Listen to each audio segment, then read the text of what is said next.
यह आदमी कर्मचारियों का इंटरव्यू लेते समय बहुत असामान्य होता है। वह न तो शिक्षा देखता है और न ही काम का अनुभव। वह सिर्फ एक चीज देखता है, इंसान का चेहरा। उसके सामने बैठा मध्यम आयु का आदमी चमकदार माथे और साफ चेहरे की रेखाओं वाला है। उसके रूप से लगता है कि वह आसानी से पदोन्नति पा सकता है, लेकिन आदमी भौहें सिकोड़ लेता है। वह नोटिस करता है कि दूसरे आदमी की गाल की हड्डियां थोड़ी लाल हैं। इसका मतलब है कि यह व्यक्ति स्वार्थी है। वह आदमी ईयरपीस के जरिए इंटरव्यू लेने वाले को बताता है कि इस व्यक्ति ने 10 साल पहले अपनी गलतियों के लिए दूसरों को दोषी ठहराया था और अपने अधीन काम करने वालों को निकालने के लिए गलत तरीकों का इस्तेमाल किया था। जब उससे इसके बारे में पूछा जाता है तो मध्यम आयु का आदमी कहता है कि इसे टाला नहीं जा सकता था।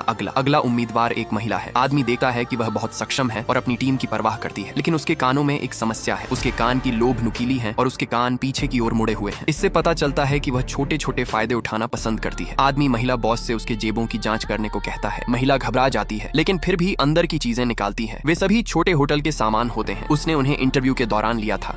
उसके बाद आने वाला हर उम्मीदवार, उसकी नजरों में कोई राज नहीं होता। सिर्फ वीडियो देखकर ही वह उनकी समस्याएं समझ लेता है। हर कोई उसके फैसले को स्वीकार करता है, कोई बहस नहीं करता तब तक जब तक आखिरी उम्मीदवार सामने नहीं आता। इस व्यक्ति को वह पढ़ नहीं पाता। स्क्रीन के पार उसे कुछ अजीब महसूस होता है, इसलिए वह सीधे इंटरव्यू रूम में चला जाता है। महिला बॉस हैरान रह जाती है, लेकिन उसके पास बैठा डायरेक्टर गुस्से में आ जाता है। वह आदमी पर नियम तोड़ने का आरोप लगाता है। आदमी उसे नजरअंदाज कर देता है। वह अपने उपकरण निकालता है, एक घंटी और एक मोड़ने वाला पंखा। वह अजीब हरकतें करने लगता है। कोई समझ नहीं पाता। सभी लोग उलझन में पड़ जाते हैं। विदेशी उम्मीदवार तो और भी ज्यादा हैरान होता है। आदमी अचानक रुक जाता है। वह महिला बॉस से कहता है कि पहले अपने बगल वाले डायरेक्टर को निकालो। डायरेक्टर गुस्से से फट पड़ता है। वह खड़ा होता है और उस पर हमला करने की कोशिश करता है। आदमी उसे रोक लेता है और मौके पर ही उसके अपराध उजागर कर देता है। वह कहता है कि डायरेक्टर नौकरी पक्की करने का बहाना बनाकर महिला कर्मचारियों को परेशान करता है। वह उनके घरों तक जाता है और उन पर हमला करता है। अगर वे मना करती हैं तो वह दूसरों से उन्हें अलग थलग करवा देता है। जो चाहता है वह हासिल करने के बाद वह बिना कुछ कहे उन्हें निकाल देता है। डायरेक्टर घबरा जाता है क्योंकि सब कुछ सच होता है। इस आदमी का नाम एडवर्ड है। वह दक्षिण कोरिया का सबसे प्रसिद्ध शमन है। कई शक्तिशाली और अमीर लोग उसे बहुत सम्मान देते हैं, यहाँ तक कि उसकी साधारण हरकतों को भी वे एक अनुष्ठान मानते हैं। वे उसकी लय का पालन भी करते हैं। वह एक ताबीज बनाता है। वे उसे दोनों हाथों से लेते हैं और खुशी खुशी उसे लाखों डॉलर देते हैं। एक बूढ़ा आदमी उससे मिलने आता है। इस आदमी ने अपनी पहली पत्नी को छोड़ दिया था, फिर एक युवा महिला के झांसे में आकर उससे शादी कर ली। उसका सारा पैसा ले लिया गया। वह एडवर्ड से मदद मांगता है। एडवर्ड उसे एक ताबीज देता है और उसे उस पर लिखे पते पर जाने को कहता है और एक बेसमेंट के उत्तर निकास पर इंतजार करने को कहता है। जाने से पहले वह बूढ़े आदमी को चेतावनी देता है कि अगर वह फिर से बुरे काम करेगा तो उसका अंत बहुत बुरा होगा। बूढ़ा आदमी बदलने का वादा करता है। वह तुरंत पुलिस के साथ वहां जाता है। वे उस महिला को पकड़ लेते हैं जिसने उसे ठगा था। यहाँ तक कि पुलिस भी एडवर्ड से प्रभावित हो जाती है।